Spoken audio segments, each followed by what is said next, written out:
Throughout the run of our program, we've featured dozens of artists who are masters at capturing the perfect outdoor photo.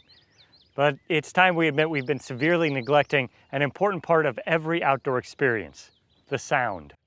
What does Ledges State Park sound like? Or how about the Les Hills? Believe it or not, acoustic ecology is an art form interested in studying and preserving these sounds so that we can remember them for generations to come.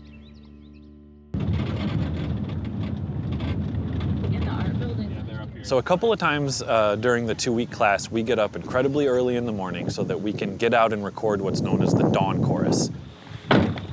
The dawn chorus is this time in nature where the wildlife and their vocalizations becomes incredibly rich. And so it starts a little bit before first light and it continues through sunrise. In order to capture this really dynamic time in the soundscape, we need to get out there and get our microphones running. That lets us capture this transition of nighttime to daytime, and that's when this dawn chorus is the most rich. Welcome to a common morning for the Acoustic Ecology students at Iowa Lakeside Lab in Dixon County. Fueled by plenty of caffeine, an ample supply of AA batteries, and led by Iowa State University interactive design professor Alex Braidwood. Again, this was written quite a while ago, so I don't really appreciate the word poor, but it says poor towns are quieter than prosperous towns. Yeah, right. This is a class unlike any in Iowa. So acoustic ecology really looks at the idea of the soundscape and what the soundscape can communicate. And so it's about studying this space, this idea of what is sound, what is the role that sound plays, and what are the things that we can do in order to maintain a healthy environment. And sound not only is an indicator of that, the wellness of an environment, but also if you're able to protect certain elements of the soundscape, you're gonna kind of end up saving some other things along the way. Where you're at, you'll get that transition from insects Yes, to I birds. think so. Or just like a lot of insect. It's up for debate at Yeah. this point.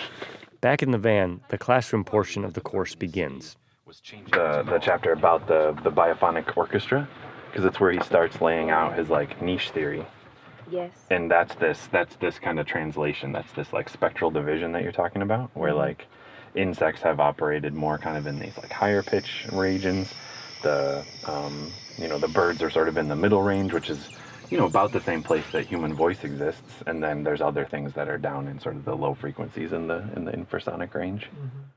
So once the recorders are running, we all come back to the van, we close the van up as quietly as we can, we make sure that we're outside of the recordings, and then we use that time, that hour and a half or so, as basically like a seminar portion of the class, where I've assigned some readings, students come with questions, and we use it as like a reading group. We talk about the theory, we talk about our own experiences, we talk about some of the other information that has come about from maybe the videos that we've watched or the book chapters that we're reading. And I bring coffee, so I know it's early, but it tends to be this really engaged time where chatting about sound and sound studies, it tends to be a pretty dynamic conversation. As the sun starts to peek over the horizon, the conversation starts to dissipate, and soon enough it's time to get out of the van, gather the field recorders, and see what sounds they've captured.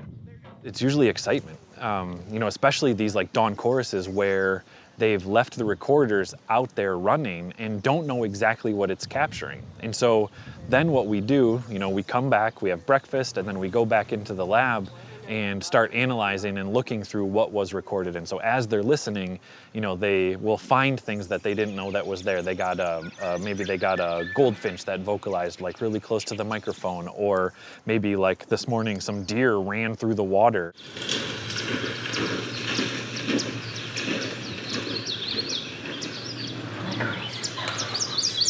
And so it's a real sort of exciting thing to not know what's going to be there and then be able to listen through and hear what you did in fact collect. The Acoustic Ecology class is only one of the courses held at the Iowa Lakeside Lab right on the waters of West Okoboji Lake. Focused primarily on biological research, the Board of Regents funded laboratory also hosts an artist in residence program of which Alex is the director. So the majority of the activity that happens here is related to the sciences, biology, field study courses, ecology, aquatic ecology, lake studies, things like this. But then alongside of all of that and integrated with all of that is an artist in residence program where I have the ability to bring anywhere from like 3 to 6 artists per season from around the country here to make their work. And the focus of the residence program is people who are working at the intersection of art, science, and nature. When an artist isn't creating, they're urged to join the courses being held at the lab. For Kristen Carr, a photographer participating in the Artist in Residence program, taking part in the Dawn Course outing was too tempting to pass up. So getting up at 4 was, I was a little hesitant at first, but the walk from my room over to the van was amazing. And so experiencing the campus at 4 a.m. is incredible because you can see the stars, it's really dark and it's really quiet. Having the experience at 4 a.m. or having the recordings of sound at that time of day is basically opening up my world to a lot of new things. So that's been a lot of fun. Those new experiences don't end with the Dawn Course. Following breakfast, Alex and crew loaded up special hydrophones designed to record sounds from objects or materials that come in contact with it. As the name might suggest, it's best used in underwater sound recordings.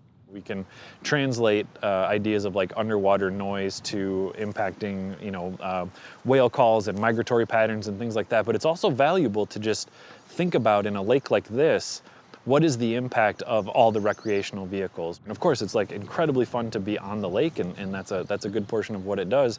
But it's worth thinking about what is happening underneath the water acoustically. And so we took kayaks out because we like to try to be, we like the idea of the silent sports. So we took kayaks out, we put hydrophones in the water and gave everybody a chance to listen and record for a while of what's happening underneath there. And you can hear some activity. We're at the point in the season where some docks are going in, so you can hear the mechanical sounds of the docks being put in. There's some fishing boats came by, some power boats came by, and so you get to hear the sounds that those things are making underwater. Of course, hydrophones are specific and expensive recording equipment, but heading out into the backyard and trying your own hand at acoustic ecology doesn't truly require top-of-the-line gear. In fact, Alex says gear should be the last thing you consider. You start by going outside. You can use the voice memo app on your phone. It doesn't matter. Like if you want to go outside and record sound, just go outside and record sound. Tag it, put it on the internet, share it with people, play it back to yourself when you're trying to fall asleep. As you get into it, like recording equipment doesn't have to be expensive. There are some really great like intro level things that you can do for like less than people pay for cable television a month. And so getting out and just doing it is absolutely where it starts.